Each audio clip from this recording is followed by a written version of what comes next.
Hello guys, and welcome back to yet another video, and today we're going over Boros Bombardment. And just so all you guys know, practically it's built around this card called Arcane Bombardment, which whenever you cast your first instant or sorcery spell each turn, exile an instant or sorcery card at random from your graveyard, then copy each card exiled with Arcane Bombardment. So practically, if this stays on the field, you've won. That's practically just it. It's super great. Practically you want to really steamroll your opponent, and we got a bunch of instant or sorceries that will let us do it. But first I just want to go over a couple of things. Practically at first I tried creating this deck using only instant or sorcery spells, and that doesn't work. Purely because A, you don't really have enough draw cards, so you're not really hitting Arcane Bombardment enough, and even when you do, you kind of only have one or two cards left in your hand and you can't really steamroll the opposition. And B, it just becomes super easy for the opponent to remove Arcane Bombardment when there's hardly anything else they have to worry about. So with that in mind, we've practically just got a bunch of Fables and Bank Busters in the deck, as well as one Dragon War. So practically what these guys are there to do is to really provide a threat, so that we don't really need to rely on Bombardment to win us the game. Even though it is really the only win con we have, we can kind of just grind it out with a Bank Buster or a Fable or a Dragon War. However, they also serve as another function, which is to draw cards. So yeah. As for our win cons, generally opponents quit. You don't generally tend to win, because you kind of win by grabbing the game by the scruff of the neck and just taking control, and then really winning via your burn down the house, devil tokens, Kayla's command, maybe even a Fable, a Dragon War, or a Bank Buster in there as well. However, your main win con is really the Fall of Krug. It destroys target lands and deals 3 damage to that player as well, which is actually quite handy, and also 1 damage to each creature they control, which does come in useful sometimes. So this is really the card that's going to win you the game. The reason why we're only running 2 copies rather than 4 or 3 is really because I just find that it's not really the best card, it's more of the game ending card. So if your opponent's kind of managing to hang on, you got control of the game, but you're hang on, Fall of Krug is a card that you want to be drawing just to be like, no, I've won the game type stuff. Because the rest of this deck, the main weakness of this deck is it can't really close down the opponent that well. And the rest of the cards are designed to either help us find Arcane Bombardment, or really just help us survive until we get to the stage where we can start casting Arcane Bombardment. So we got Repair and Recharge, so return target artifact, enchantment, or planeswalker card when you go to the battlefield. What this means is you can really discard Arcane Bombardment on turn 4 with big score, then return it, and then you can cast your Sunset Reveille or Braid, and then activate Arcane Bombardment instantly, because really, if you hardcast Arcane Bombardment on turn 5 using Big Score's mana, you need Flameless Bolt, and then to instantly activate Bombardment, which is a little bit of an issue because we don't really have that many of them in our deck. So that is something. The other thing I want to mention is your turn and your opponent's turn. So instants are really important here. Because it's only your first instant or sorcery spell each turn, you want to be casting an instant on the opponent's turn to activate Arcane Bombardment yet again. So the only really instants we're running is Flameless Bolt, a Braid, and Big Score. So we do kind of struggle with this a little bit in this version of this Boros Bombardment deck. But at the same time, I reckon this is the best version of the deck out there. So just a few other cards I haven't really spoken about: Brotherhood's End, Sweeper, you guys know, and then my personal favorite, Careless Command. I absolutely love playing with this card. If you create a 2/2 Careless Construct artifact and then put a 1/1 counter on it, it's actually quite hard to remove a 3/3 artifact creature, because in this meta, hardly anyone, or most players are playing Cut Down. Or if you look at black decks, you got Cut Down and you got Go for the Throat. Both of them cannot hit a 3/3 Careless Construct artifact creature token. So it's just nice to have that on the board, and also generally people don't really want to trade a token, a 3/3 token, for their 3/3, like Graveyard Trespasser for example. So it's great, but how the ones that we actually use the most is the bottom two. So search your library for a basic Plains card, reveal it, put it into your hand, then shuffle, you gain 2 life and scry 2. This is just great because A, it removes a land card that we can draw later on, and B, allows us to ramp and find that land for Arcane Bombardment and such. And the gain 2 life is actually very, very helpful. The other one is Sunset Reverie. This is really anti-aggro. It can also be used practically against any mid-range deck as well as in the mid-range matchup, where the control, if you look at who's the beatdown, they're the beatdown, so we generally want to gain some life there. Also got Braid, just remove artifacts, deal 3 damage, that's nice. I think have I mentioned Big Score? Yeah, Big Score. Probably apart from Bombardment, the most important card in this deck, because just those extra treasure tokens allow you to do so much more, because it just helps a lot. And being able to discard your land cards and being able to find your instant sorceries to play. So now that I've spoken about the deck, we're playing best of 1, so there's no sideboard. I did try a Mardu version of this deck, but it didn't really work. That's the other thing. I also tried Jeskai, but the Boros version is the best, personally, because it works really well with Careless Command, because if you're playing 3-colored, you're not going to have many Plains cards, and you want to be searching your library for those Plains cards. So, yeah, without further ado, let's get into a few games. Yeah, some people complain. They think that YouTubers tend to cherry pick out the matches, but I want to give you guys a more wholesome view on the matches, so I'm not going to stop the recording, just so you guys know that I'm not cherry picking videos and I am showing what it's actually like to play the deck. Okay, so we like this hand. Mountain turn 1 with a bolt if anything goes wrong. Nothing. Okay, so it appears to be Jeskai. Fable, do they have their own bolt, or maybe a play with fire? Nope. Okay, Bankbuster. We're gonna ditch the repair and recharge. Okay. Attack. Get that, and we're gonna pass. We could have played Bankbuster, but we wanna go Big Score. Do they have a counter spell? They probably do, so we're just gonna discard our Battle Forge. No, they don't. Interesting.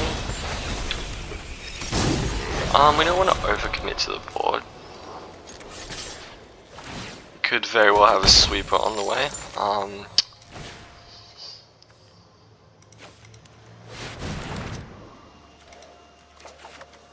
So we're gonna try and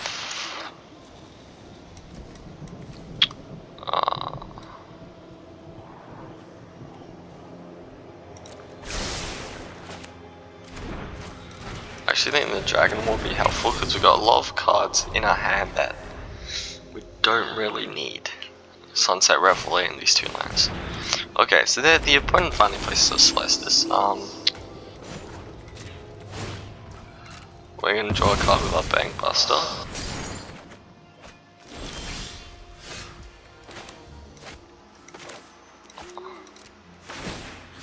Doesn't seem like he has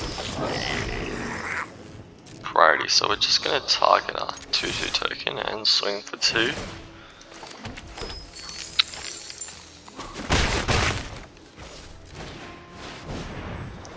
We're gonna discard a whole entire hand here. We could have placed a land, but the chance of us drawing another land here is very high. Okay, so we managed to draw the Bombardment for only 1 instant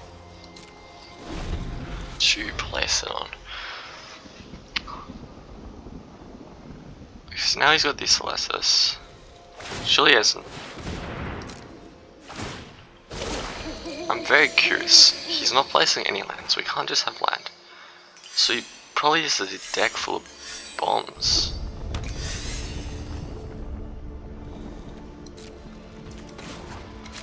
Potentially Jeskai Reanimator.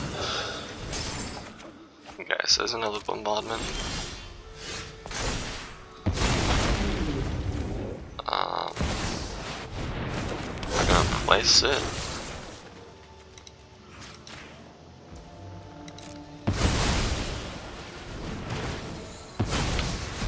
Wait. Okay, so that Flameless Wall kinda sucks.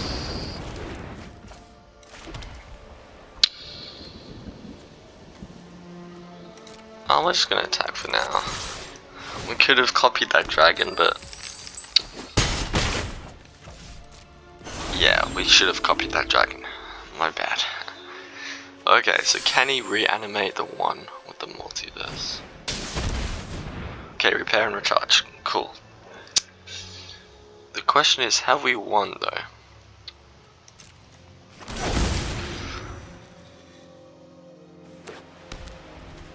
You may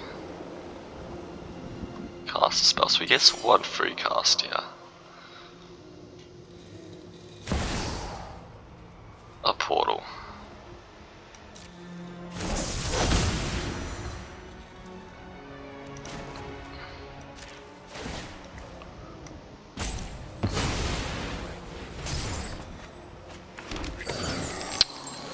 Okay, now I'm gonna Flameless Bolt.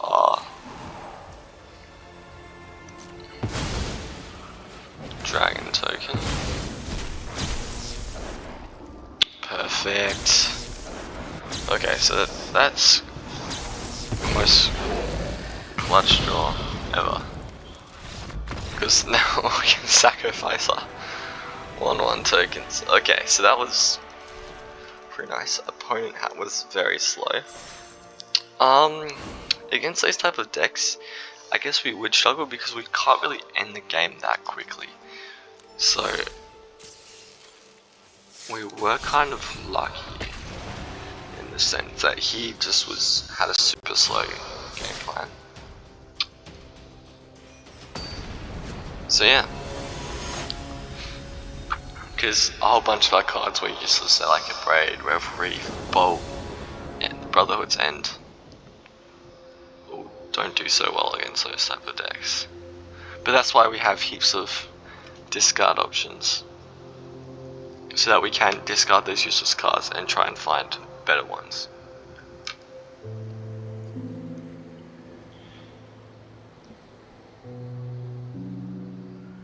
Okay, just looking at this hand, it's pretty good. I mean,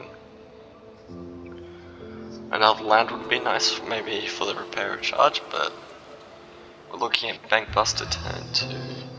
If it's an aggro deck, we could go Reverie, or just see how far we get.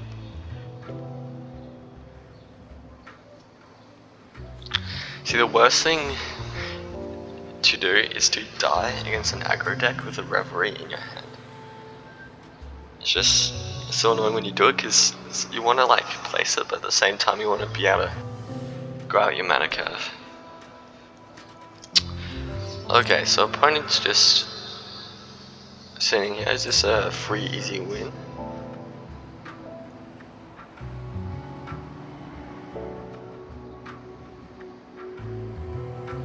Okay, so yeah,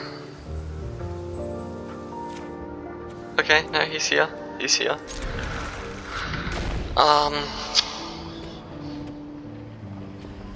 Let's see.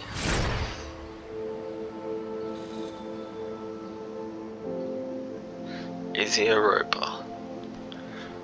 I mean, you guys can just watch me be repelled. Okay, no, it's not a roper. Okay, we're gonna place the mountain first.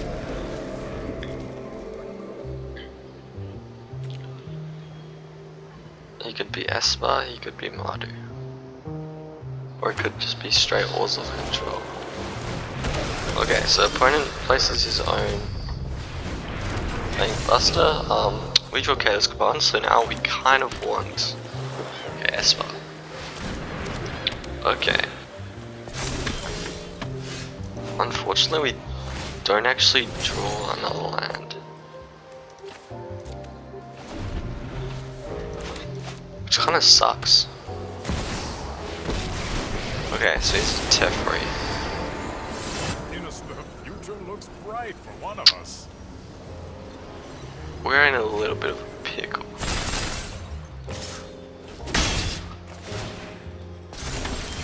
Okay, so it's probably the best possible draw. That was a Plains card, because now we can get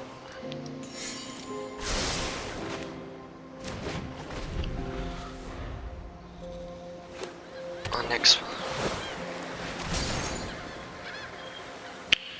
So this is what I was actually once considering Farewell in this deck, but I didn't put it in. And in situations like these, Farewell would be very useful.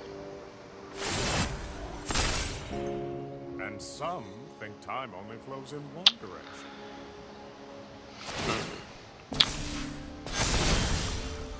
What is the play here? We got lots of options.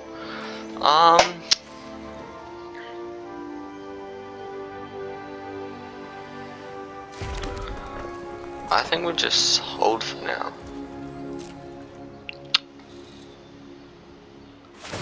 Almost certainly have a counter spell. We would prefer countering a big score than I'll burn down the house.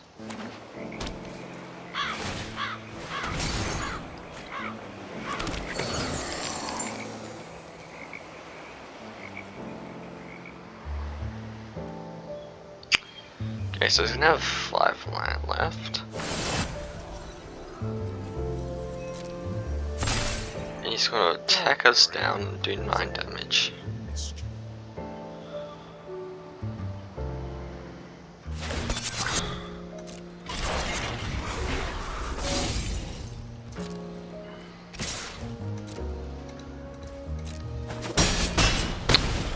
Okay, so for this stage I'd say he's probably won. Okay, it's a little bit ambitious by opponent.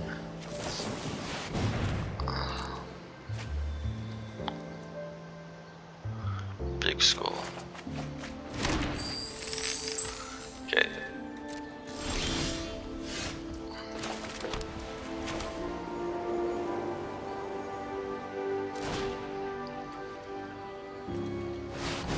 I'm gonna try and wipe the board.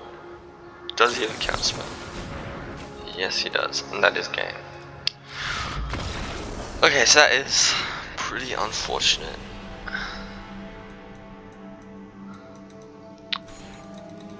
The reason why we lost there, simple. Land, we could have, I mean, Esper control, it looks like. Do we struggle against that matchup? It's an okay matchup, but it's one of those things, like, we can beat them, but they can also beat us. The reason why we lost that one was because we didn't draw. They drew better cards than us, aka they had land. We didn't have land. And the most important thing against control decks is having land, because if you have the land, then you can start placing out your spells and actually get a board presence. But if you're mana screwed, then it's very hard to win. Okay, so on the draw,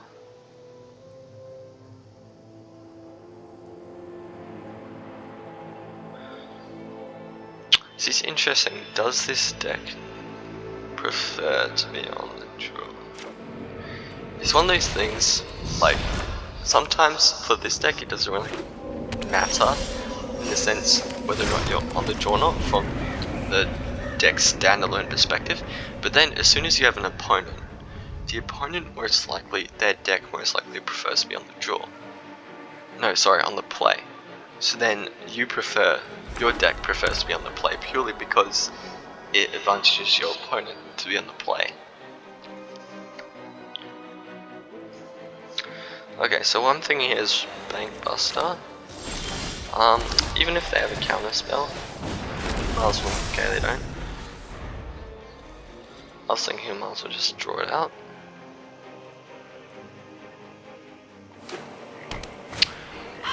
Okay, so Trespasser.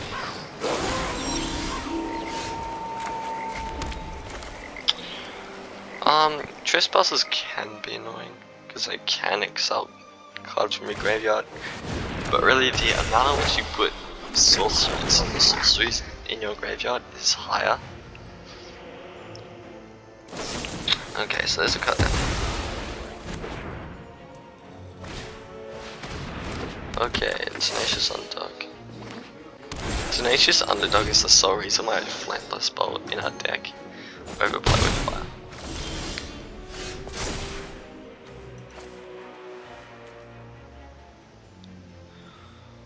I don't want to discard it.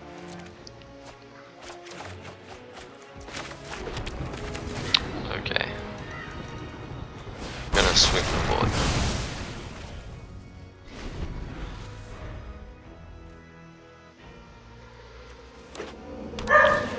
Be interesting to see what opponent does here.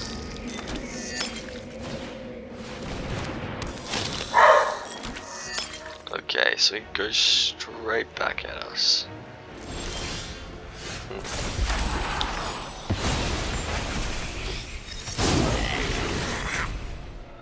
So our Reflection's dead. We're probably going to create a 2/2 and search for a basic land card, because we are missing that land.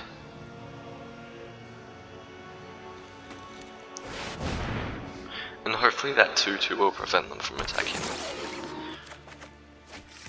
their harvesters.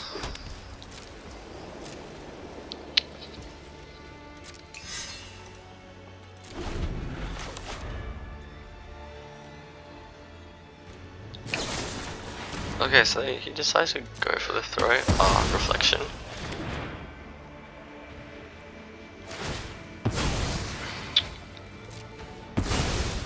Okay.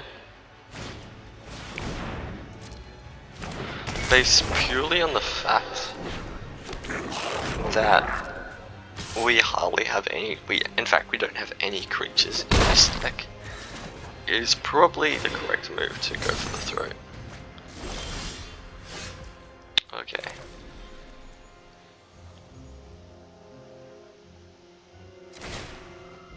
I'm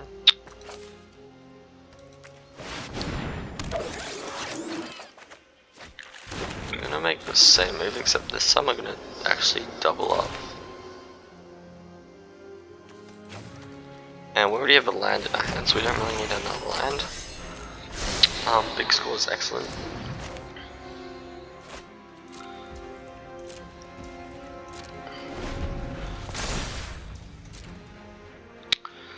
Okay, the thing is I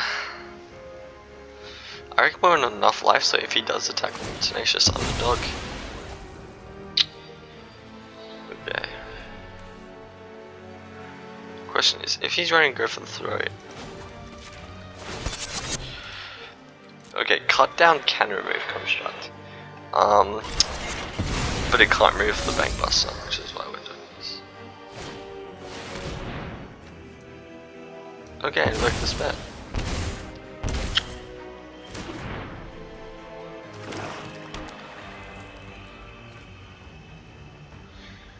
Does he have another land card? Yes. Removal spell. Potentially trying to bluff us. It's an interesting move. We're gonna big score on our turn just to see what we hit here. Maybe it's a counter spell. Okay, we're gonna play Arcane Fable.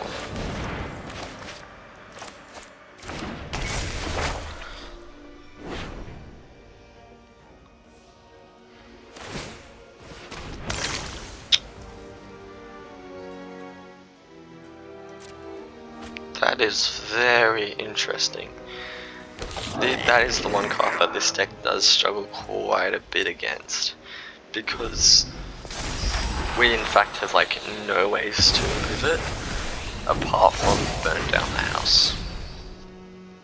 Well, we could double spell it, I guess, or Brotherhoods and a braid type stuff, but really we really need Arcane Bombardment to really deal with Shieldred.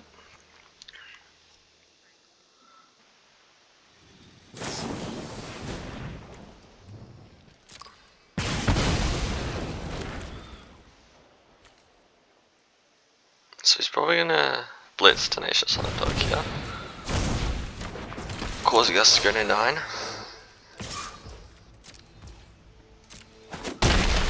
And we are gonna draw here, because we are on 7 mana, meaning we do have enough mana to go land Bombardment, a braid. Yeah, so we're going to discard both our forges here. Okay.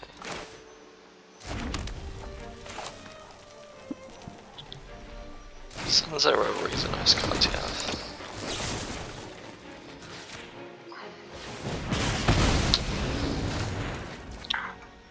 I wanted to counter big score. And he probably doesn't have any hard counters in his deck apart from Make Disappear. Okay, so there's our Arcane Bombardment. Unfortunately we don't have an instant or sorcery spell in our hand to cast on, but we can try and draw one in terms of the Bank Buster. Okay, so we have a mountain discard, and we have a 1/1 to sacrifice, so it's fine. Fault. Interesting what he does. So he makes everybody discard a card. Drop it. Okay, so if we can get an instant, I reckon we have a really good chance of winning the game. We're gonna block. Don't really need these 1/1 tokens for much else rather than conserving a life. So he has to draw a card. We also draw a card. And that card's land. And to burn down the house. We are 1 mana short.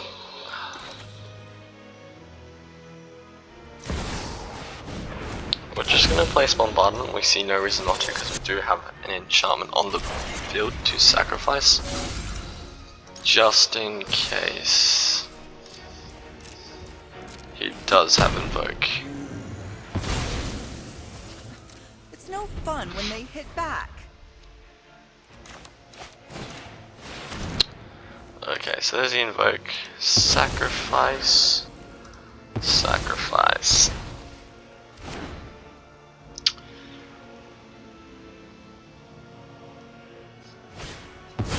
Okay, Corpse Appraiser. So he has to exile from his own graveyard. There goes the Shieldred. I'm still perplexed by that move to discard a Shieldred. And he continues. Okay, so the opponent made a couple of interesting moves that I reckon if we were playing a top tier player, no offense to our opponent here, but if we were playing a top tier opponent, then we would have probably found it a little bit harder that matchup, and we might have lost depending on what we top decked next turn, or what we exiled using our Bombardment. See, that's the other thing. Like, as a 4/5 Shieldred that doesn't have anything that immediately impacts, if you think you're or if you know that your opponent has removal in their hand, then, and you only really have one card to place, you kind of don't want to be placing into that removal when your opponent has multiple cards left to play. You want to have something with an ETB effect or something like that. Okay. Keep 7. Not having any white mana here is a little bit sad, because that means we can't place like Careless Command. But we do have a Fable, so we can discard Careless Command if it turns out to be useless. Okay. So we're gonna Flame Blast Bolt before he can gain it with Prowess. Okay, hopefully we draw Sunset Reverie here, because that would be...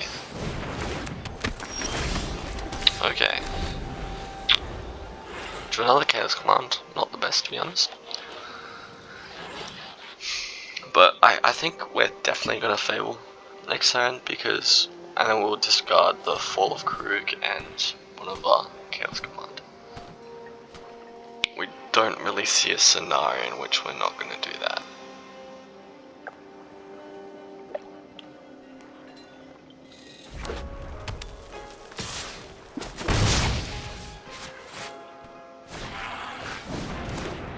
Okay, so my Alchemist.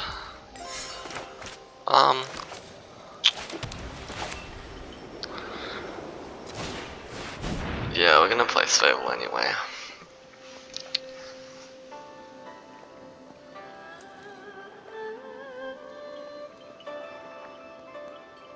We want to try and find those Sunset Referees. Careless Command is also very nice,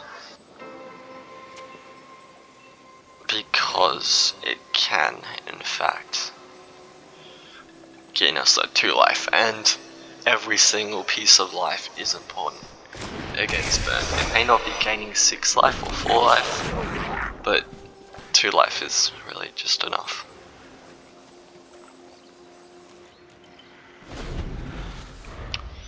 Okay, so he's probably gonna kill it on our turn, so that he gets the Thermo Alchemist untap, which is pretty smart by opponent, I'll give him that.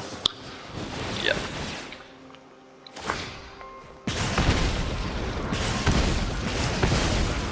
Okay, so we're gonna go down to 15. Don't imagine he is.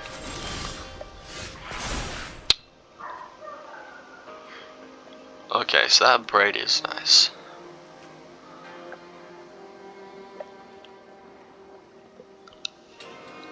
I think I'm gonna discard the land. Actually, no, I'm gonna discard the Braid. You know it's nice because we can kill something with it. We're practically just gonna burn down the house anyway.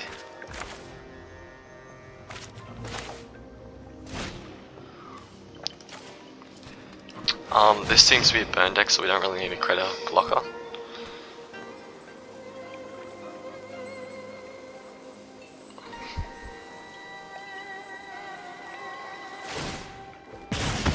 Okay, so we're gonna go to 16. So we got 1, 2, 3, 4, 5, 6, 7, 8, 9. So we can... No, we can't lose next turn. Yeah, because we're just thinking here. Okay. Big score's gonna be useful. I'm just thinking here, he gets 2 untap no matter what, so that's 2. Now if he uses 2 burn spells, that would be 9, because 1, 2, then 2, so he gets to untap twice, 3, 4, 5, 6, and then this guy will deal 2 damage, so that's 8, but then he'll attack him for 1, so that's 9. Which means we'll be on 7 HP left, which means, yeah, 2 lightning strikes won't cut it. And even then, he does have to draw 2 lightning strikes. And then he has to top deck a burn spell. to finish us next turn before we kill his command. It looks like he's roping us out here.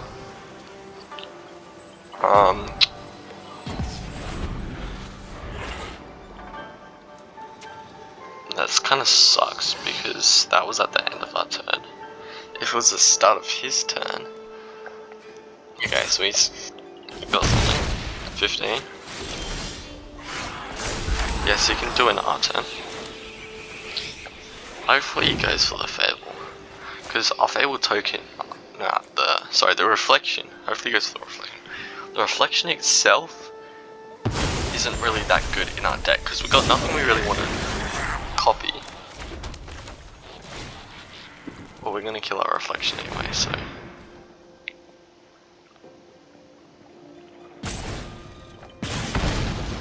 Okay, so we're going down 13. Does he have anything else?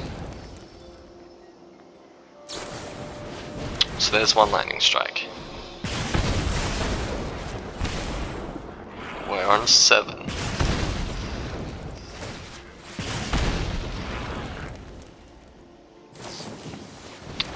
He had 2 burn spells. Okay, so we're practically dead. If I think about the stuff that we don't die to. So it all depends. Could he top deck him out? So we survived Swift Spear, Kimuni? I've always had trouble pronouncing that. We survived that as well. Burn spell would kill us. Another Flame Breather or a Thermo Alchemist we survive as well.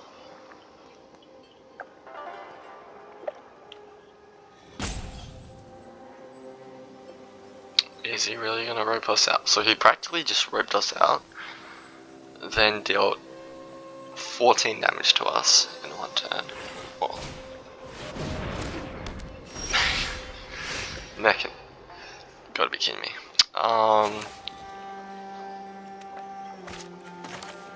We're gonna place our Forge first and get rid of the. Okay, so we are going to create a blocker. So because he's got a Warfare, we do now die to a lightning strike. Does he ever land?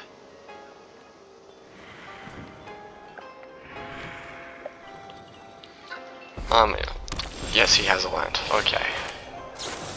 It's kind of clutch draws, but.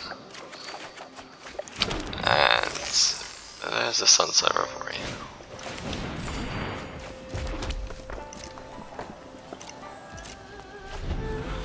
Okay, so we're now on 8, so I don't think we died or anything per se. He dumped like 2 lands in a row. For all of you guys thinking out there that it's lucky that he didn't draw anything, remember he did have 2 burn spells. Okay. So we're gonna kill his command here. We're gonna scry. There's the bombardment.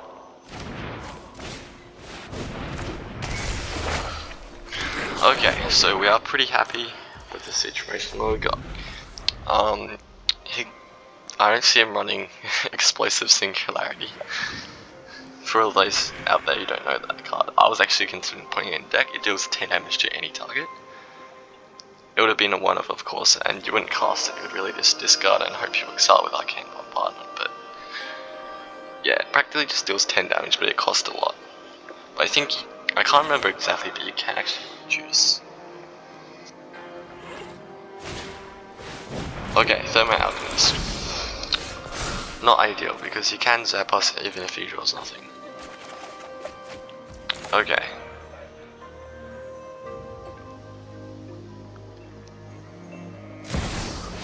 Bombardment. Land. Okay, so hopefully we don't exile a big score because we got nothing to discard.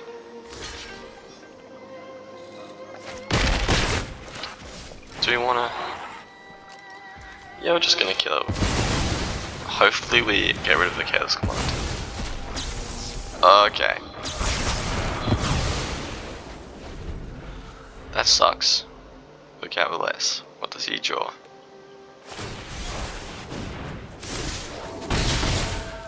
Sock Insane is perhaps probably the worst draw you could get, because those are 2 tokens.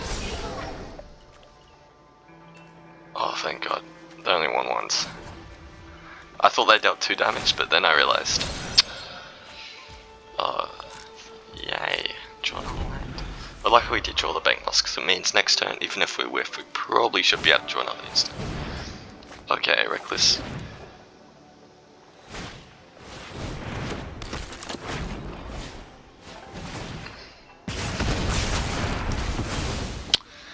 Okay. Thank god. Thank god. We nearly just lost the game. Create a blocker. Gain 2 life and scry. Get rid of the Flame Breather. Discard a mountain and draw. Okay, there's another bombardment.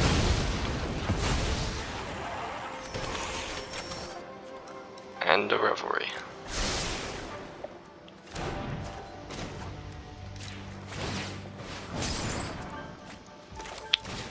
What should I gonna place? Okay.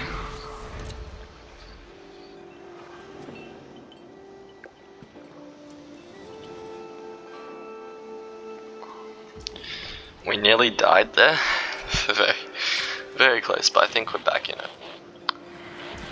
Okay, so I'm assuming it's a burn spell of some sort. It would be really nice if we could draw an instant or sorcery.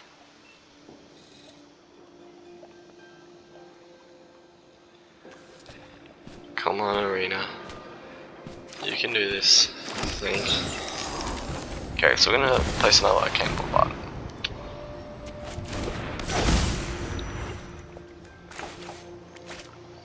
Okay. So we are kind of forced. Because what we could do is we could destroy all. That wouldn't get rid of it. It would just leave us with 1/1s against their 1/1s, or we can just destroy everything. But the important thing is we get a big score.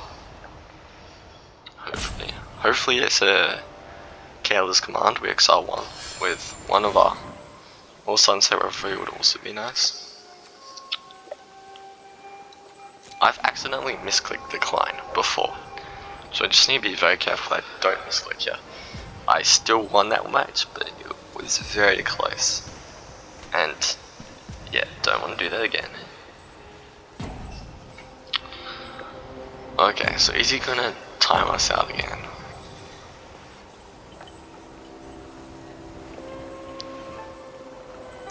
I mean, he could be some guy getting really pissed off. Okay, so that is excellent. We just gained 4 life.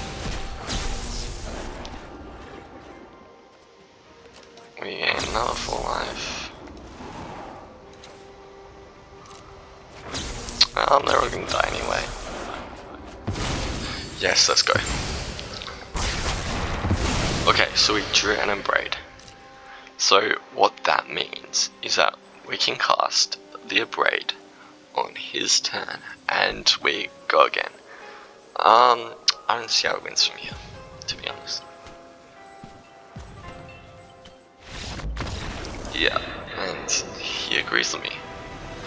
Anyway, back to Ropers. Like, I mean, before, personally, I've glitched out and roped somebody accidentally before, so I mean, it could happen to anybody.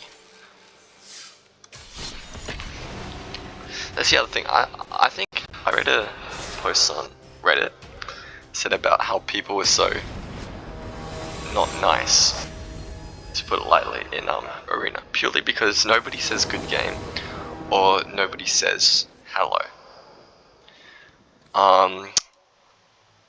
at the start of the match. So I'm gonna say hello, just to. But most people keep their emotes off for a good reason, because I've had people spam me Yoko. Okay, this guy hellos in return. That's nice.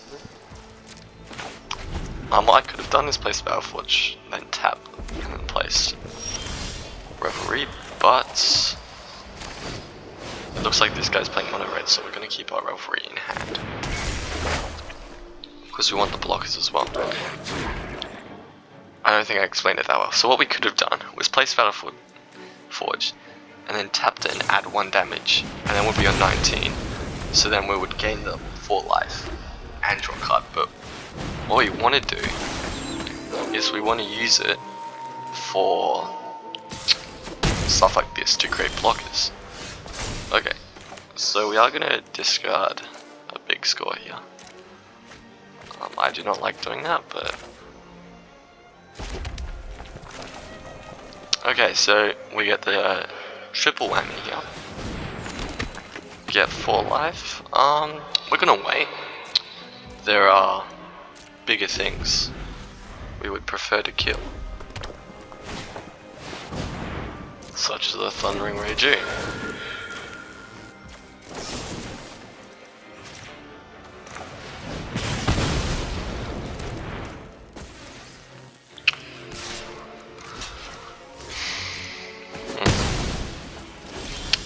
Okay, so it's kind of good that we drew a line there.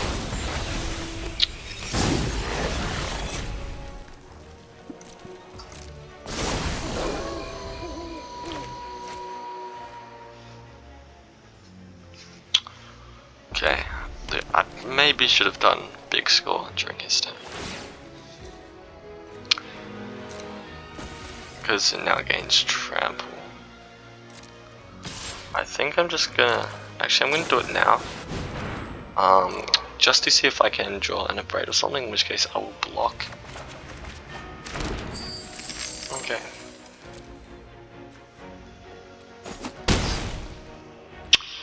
No abrade, but burn down the house. We got plenty of blockers. Okay, so that's interesting. Play the spell rather than play with fire.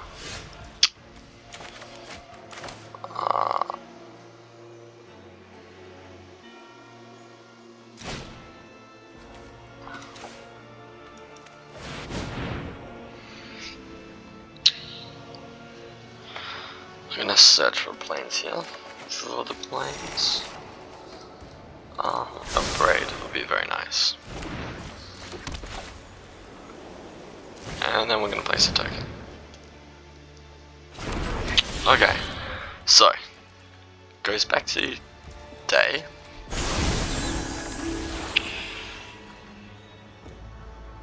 We're just gonna block no matter what here. And burn down the house. Okay, so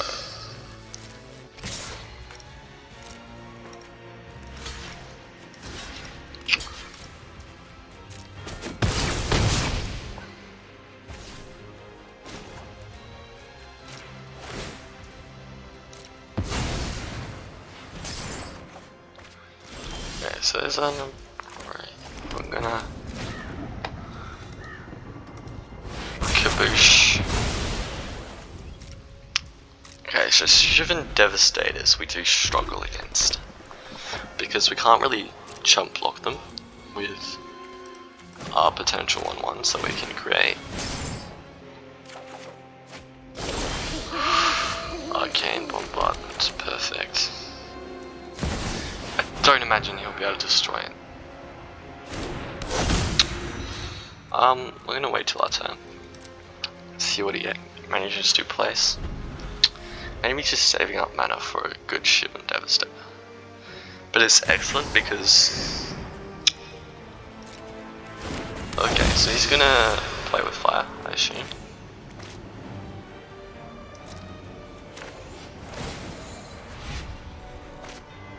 I want to tap the Bank Buster before I braid, because I'll create treasure tokens, I'll be able to place it. Okay, so this, we're gonna stay on 11, or 9, depending if he has another play with that. And it stays on top, so that does kind of suck a little bit. Okay.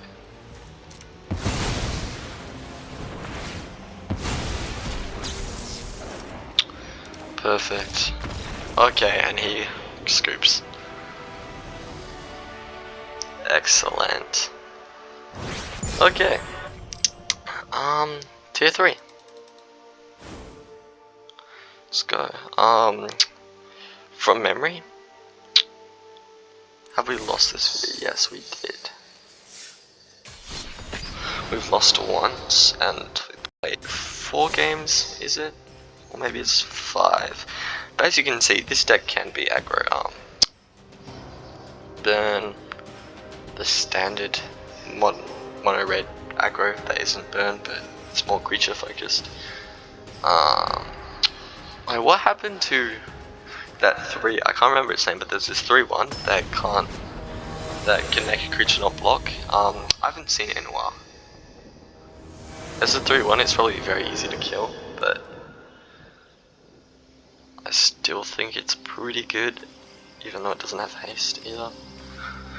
But that card bring me a lot of issues against mono red, and it's kind of sad to see it go. I guess the meta kind of figured out and countered it, but it's one of those cards that I think is underplayed.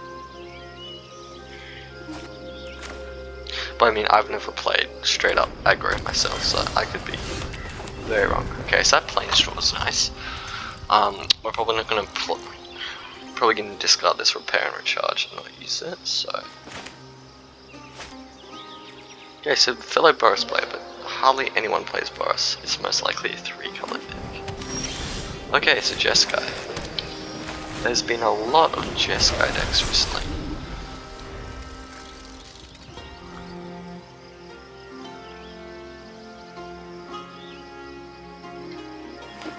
Oh, it's probably Jeskai Reanimator.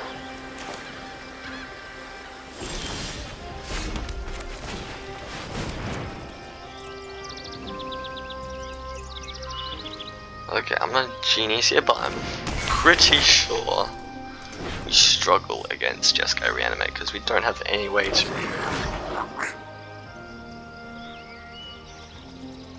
So he's probably going to play the Catharic Pyre or something, Faithful Mending.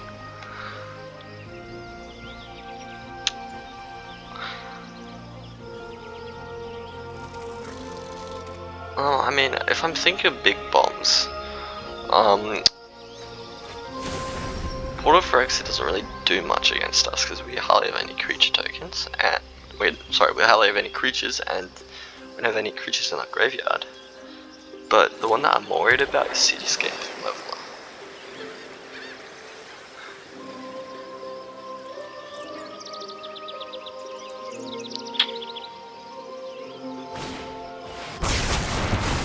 Okay, Brotherhood's End.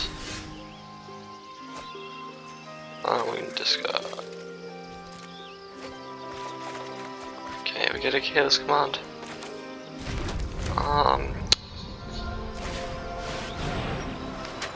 But we're just...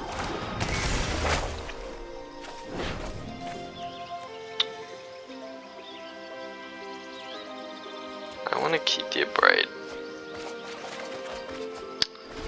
Okay, this is Arcane Bombardment. And we can discard Brotherhood's End anyway. Okay.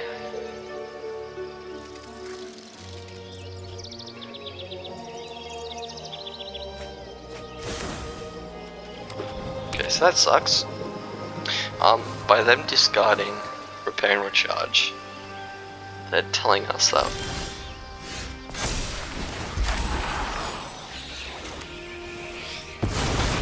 they're practically just showing us that they have a Repair and Recharge in their hand already. They don't need that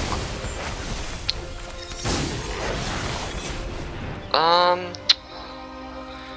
Legend Flameless Bolt would be less useful than Brotherhood's End. They do run the Celestis from memory. Okay, so that does suck. I just feel like this deck is very well built. Not the deck that I'm playing, but the Jeskai Reanimate deck. Because the gain 2 life, draw 2 cards, and discard 2 cards is perfect. Because what you want to do is you want to survive long enough until you can put your big bombs in your graveyard and find a reanimated spell in order to put those big bombs into onto the battlefield from your graveyard. So what Faithful Mending does is it gains your life. Okay, so Brilliant Restoration would be more of a problem. What Faithful Mending does do is it allows you to find your reanimated spells. It allows you to gain life, so it allows you to survive longer until you can get your reanimated spells. And it allows you to find those spells that benefit you.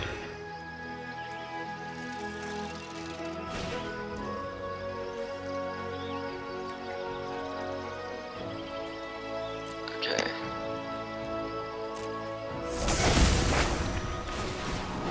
So he gets back a Fable token.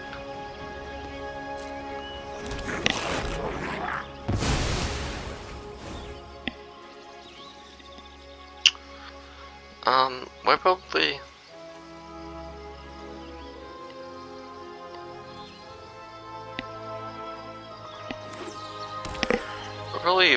one of the best decks against.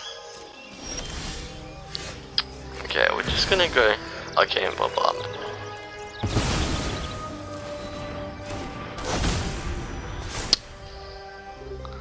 Our deck definitely is a less powerful end game than your Jeskai Reanimator, but at the same time I'd argue that Jeskai Reanimator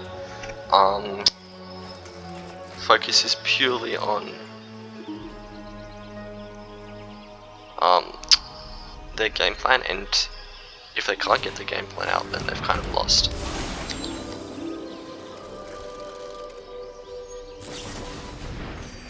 Okay, so he's gonna Faithful Mending.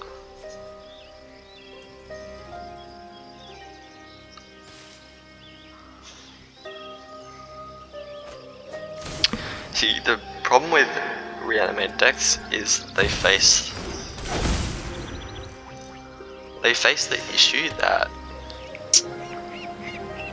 they can't become the top deck in the format, because as soon as they're the top deck in the format, then you're practically forced to run something that counters it. And then, just from the top of my head, you got, I can't remember, Unlicensed Hearse.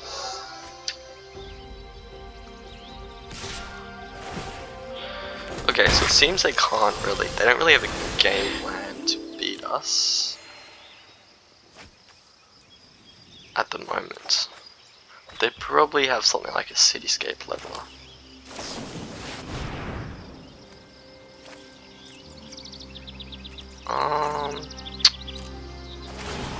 Let's go Bankbuster. Kill the 2/2 token.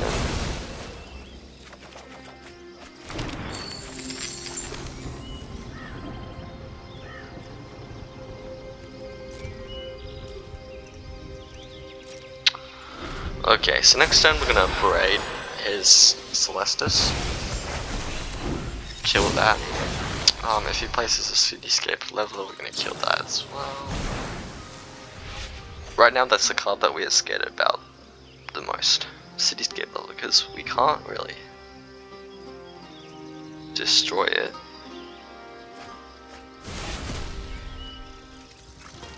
And I have to imagine he has it in his deck, because surely you have to have something apart from Portal to win the game.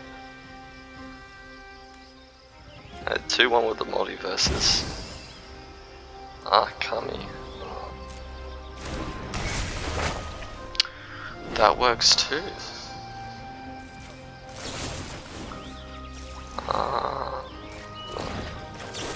We're gonna destroy the Celestus. It appears he doesn't have any creatures either, so I would say at this stage, okay, Parent Recharge is actually useful. Okay, we're gonna repair and recharge. A Dragon War.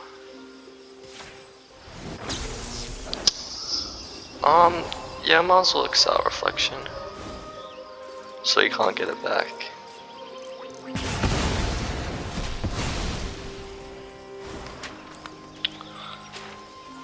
We're gonna start on...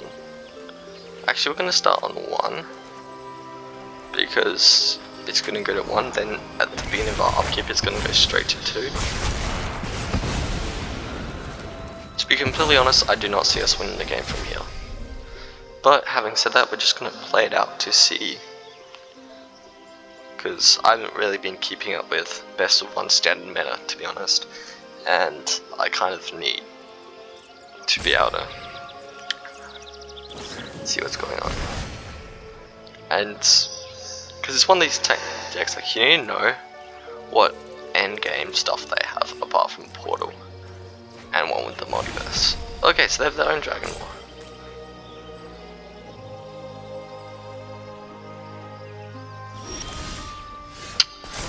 Okay, so we draw a card. We discard all of you.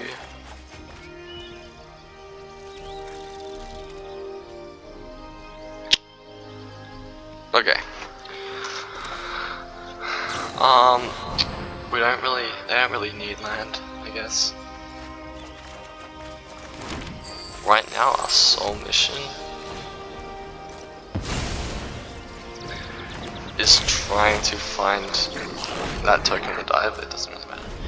It's trying to find an Arcane Bombardment because we can't really beat the Candy War, unless we do have Bombardment on the field. Unfortunately, it is exiled, so that does suck. He's got 26 cards left, so surely it's something to win the game. I mean, I don't think we can win the game, but surely he can lose the game.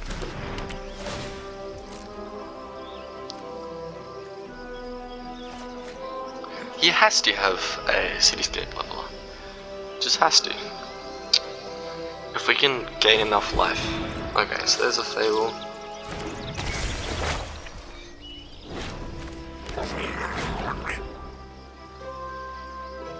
You know, I thought this deck was really good at the start when they had one with the multiverse, but now I'm starting to... They have to have a Titan of Industry. Surely. Maybe more portals? Yep.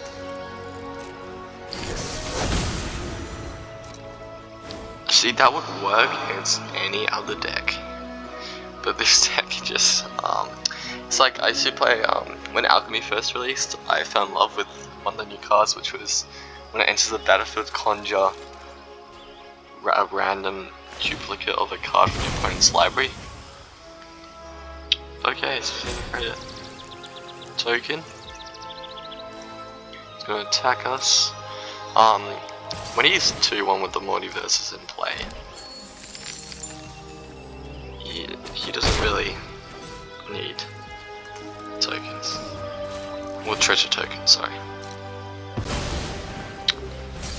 Okay, we draw. Big score. Land.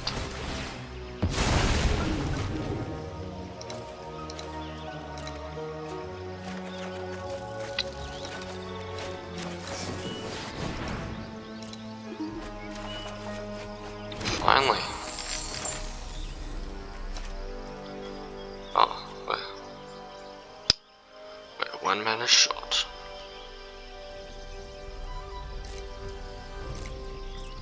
Okay. Okay, so we don't want the Coming War attacking us.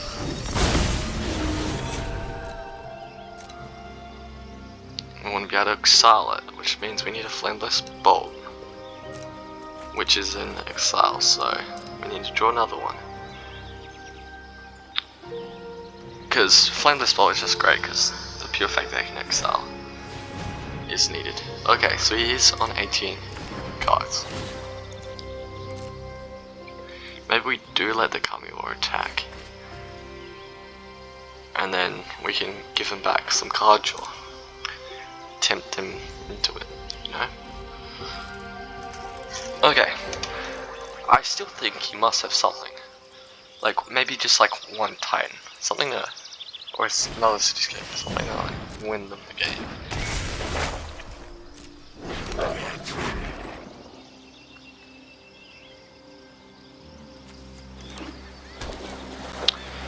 Okay.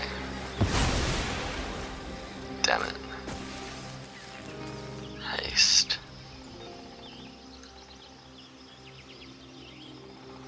We can't kill it this turn.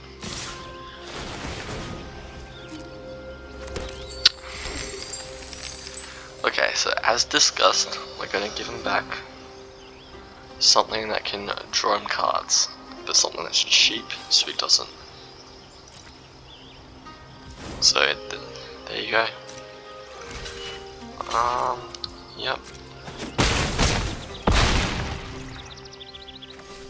Okay, so we are on 6 life. And he's gonna go to 14 cards left. It's excellent.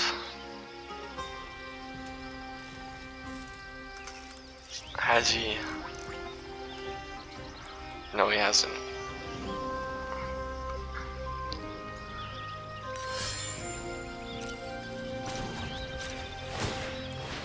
Okay. Okay, let's command. Okay, so at this stage,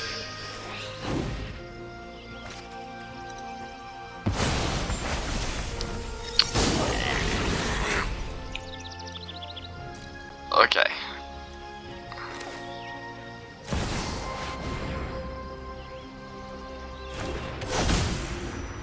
Do we go for the Brotherhood's End and pray very hard that we do excel another Brotherhood's End?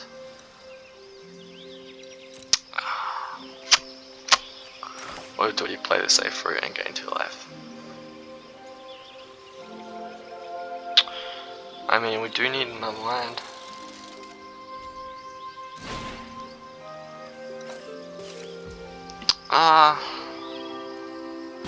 Yeah, we're gonna do this. No,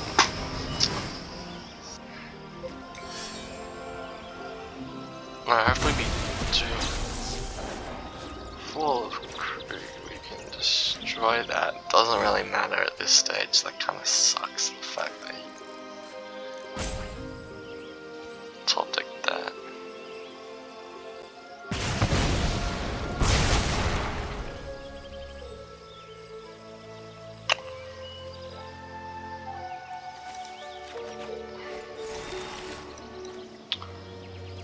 Flame the spell. Let us go. Let us go. Okay, so that is one of the clutchest draws I've ever gotten in the history of clutch draws.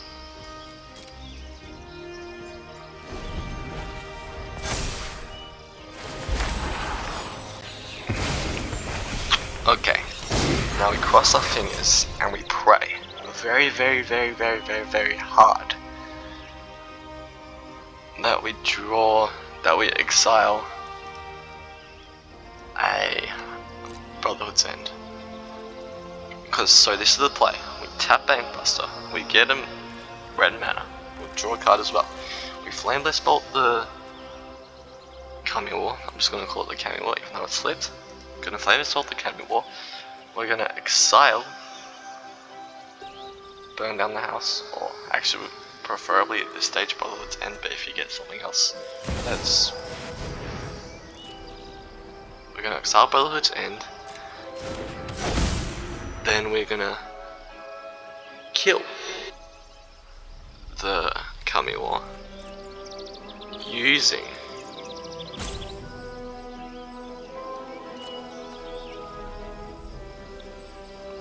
the Brotherhood's End, because the Fall of Krug will also do 1 damage.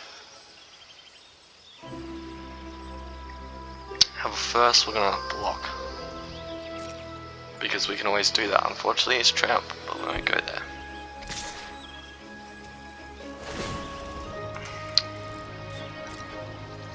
Okay, so he's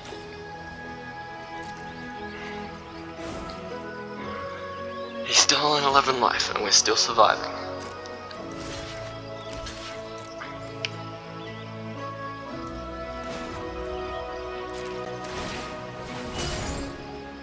Now pray very hard. The Brotherhood's end, please.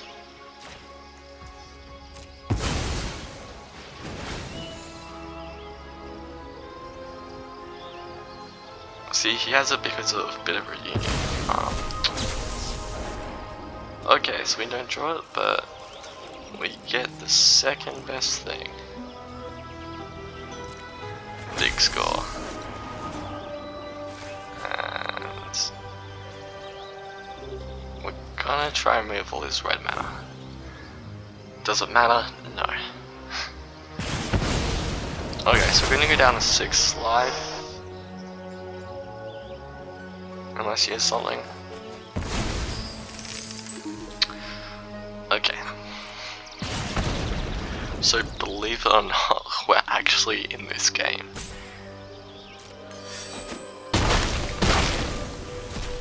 Well, actually, the issue could be our card count. But we can always just stop big scoring.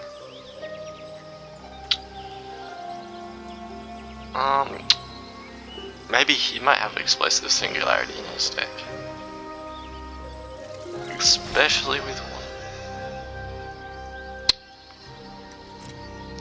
one. Okay.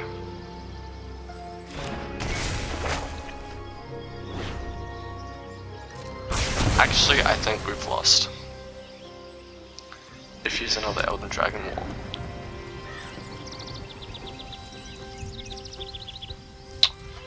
And he's had to. Okay, so my excitement's kind of come to an end here.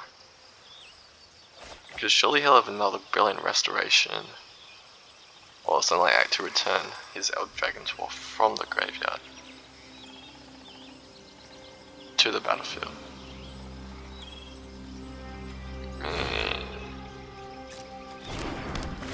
Okay.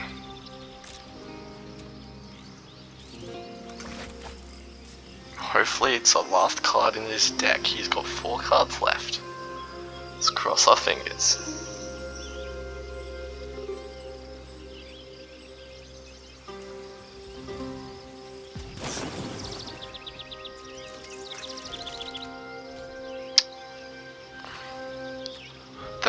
Thank God he's used up everything. What he should have done was played the treasure tokens. Woo! I thought really being I don't think he can place it because all of his one with the multiverses used his ability. So now he's got 2 land left. We have an opportunity to gain life. We might actually win this. Okay. Okay.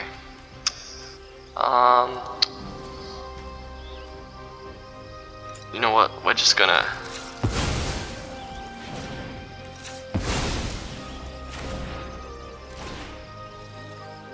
destroy your artifacts. Please gain life. Please. We can do this. Just gain life, okay? Get Sunset Revelry. Careless Command.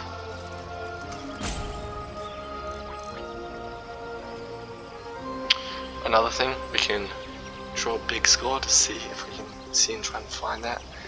Okay, we might actually have won. This is like the weirdest match ever. Thank God, thank God. Okay. Of course we're gonna gain 2 life. Doesn't really matter what we do from now on. We have 17 cards left. So we're just gonna create a 2/2. Big score, see if we can find something else to gain us life. Gonna kill this line again.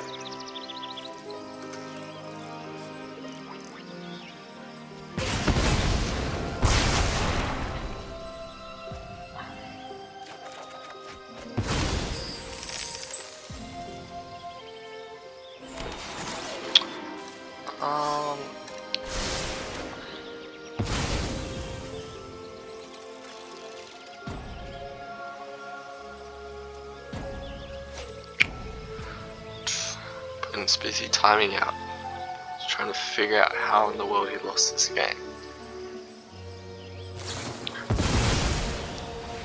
Oh, I think he's just conceded.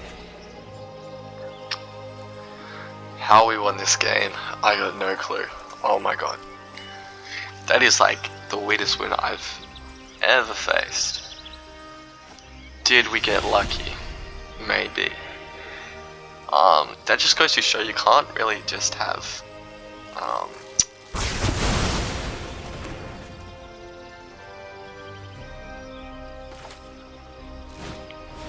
and gain full life just in case you can cast explosive singularity.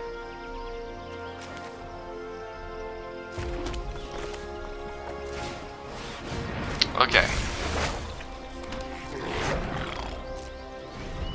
Does he have an instant win? No. And we have won. Okay, so that is probably the I don't want to say the best win, because I feel like he could have won if he played correctly. Let me just explain. If we go back, he had 3. There's no doubt that he could have got the Elder Dragon War back from his graveyard. But the thing he did is he used the one with the multiverse ability on his Faithful Mending. Now, he had 3 treasure tokens that he could have used it. If he used his 3 treasure tokens, then those 3 treasure tokens would have died. But then he could then play using his next one with the multiverse ability. He could play something like a let's just see, a Repair and Recharge or Brilliant Restoration to get the Elder Dragon War back to win the game. I think this also shows that if you are playing decks like that, you do need an actual end game. You don't need much, just 1 Tide of History or the Kami War itself, pretty good, but something, or I mean my favorite, Cityscape Leveler. You just need something to really just win you the game, just in case Portal doesn't hit. So I'm just wondering, is that just that guy's just modified the meta deck? Because I haven't actually looked at it yet. I haven't looked at Jesco Animator net deck yet. But is it just him modifying the deck? Or is that how the deck's built? Or maybe he just doesn't have any wild cards and he has 1 copy of the Coming War and he doesn't have any Cityscape Levelers. You may be like, why Cityscape Leveler over the Coming War? Simple, it's just an 8/8. You can give it haste with trample. Coming War is nice, but it's a little bit slow. If I had an 8/8 attacking me constantly while the Coming War was on the field, I would have died. So that's one thing. The other thing, maybe include both Kami War and Cityscape Leveler. Also, if you are in that situation, the Jeskai dude's situation, you're kind of the beatdown, because at that point you've taken whole control of the field. I think I just placed my Arcane Bombardment. Now you know what my deck is. I'm not going to suddenly pull out some, well actually I could pull out some Farewell and absolutely exile everything and destroy you. Or, in fact Farewell would destroy them pretty badly, wouldn't they? They do struggle against control decks. So the way you lose is me pulling out the Farewell, or me comboing off with the Arcane Bombardment I just placed. So what you would want to do at that point is end the game as quickly as possible. So even against more controlling type decks who aren't going to run very many creatures, you do really want to have those cards that can end the opponent quickly. Because I'm nice, I'm going to show you Explosive Singularity.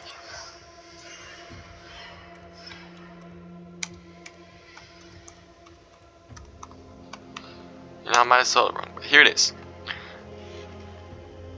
Practically deals 10 damage to any target.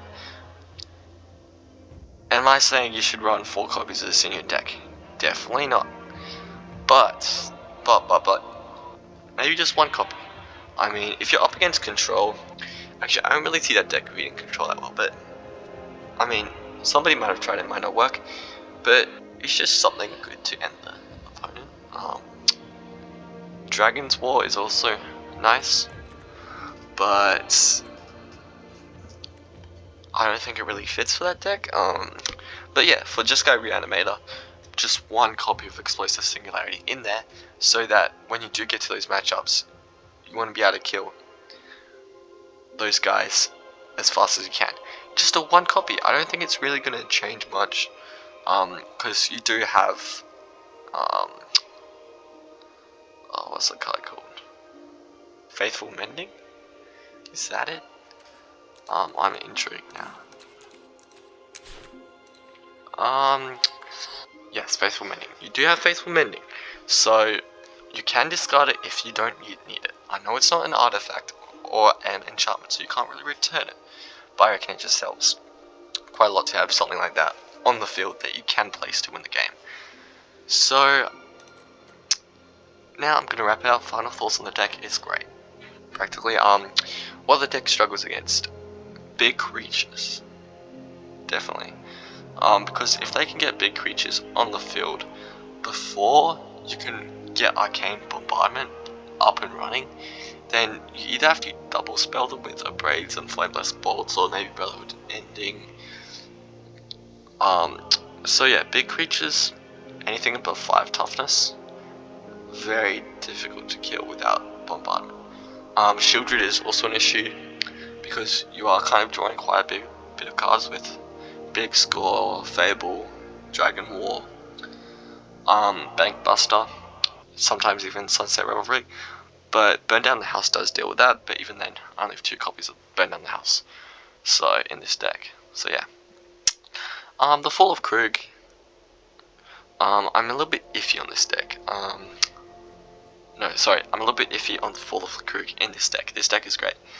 But it is a nice game-winning option. Maybe against grindier decks, it would be nice, but I'm just thinking if you don't have Bombardment, you don't really want to be wasting a whole entire turn, like 6 mana and a turn, to kill one of your opponent's lands. You really want to be cycling it with the Bombardment. So that's just my thoughts, because really, when building a deck, what you want to think about is how good would this deck be if I don't draw my win condition. And the deck doesn't have to be great, but it just needs to be able to hold its own, which this deck can do. So yeah, highly recommend this deck. If you want more content like this, subscribe. Just one other thing before I go, search up a game called Exetor on Steam. I have been involved in the development of that game. It is an indie game. Many of you will probably not like it because it's just not your alleyway in terms of games, but if you're into indie games, highly recommend you give it a go. It's our first indie game ever, so don't expect major things, but still, just check it out. It's 10 USD or 15 Australian if you are interested. So yeah, subscribe, check out Exetor, and see you guys next video.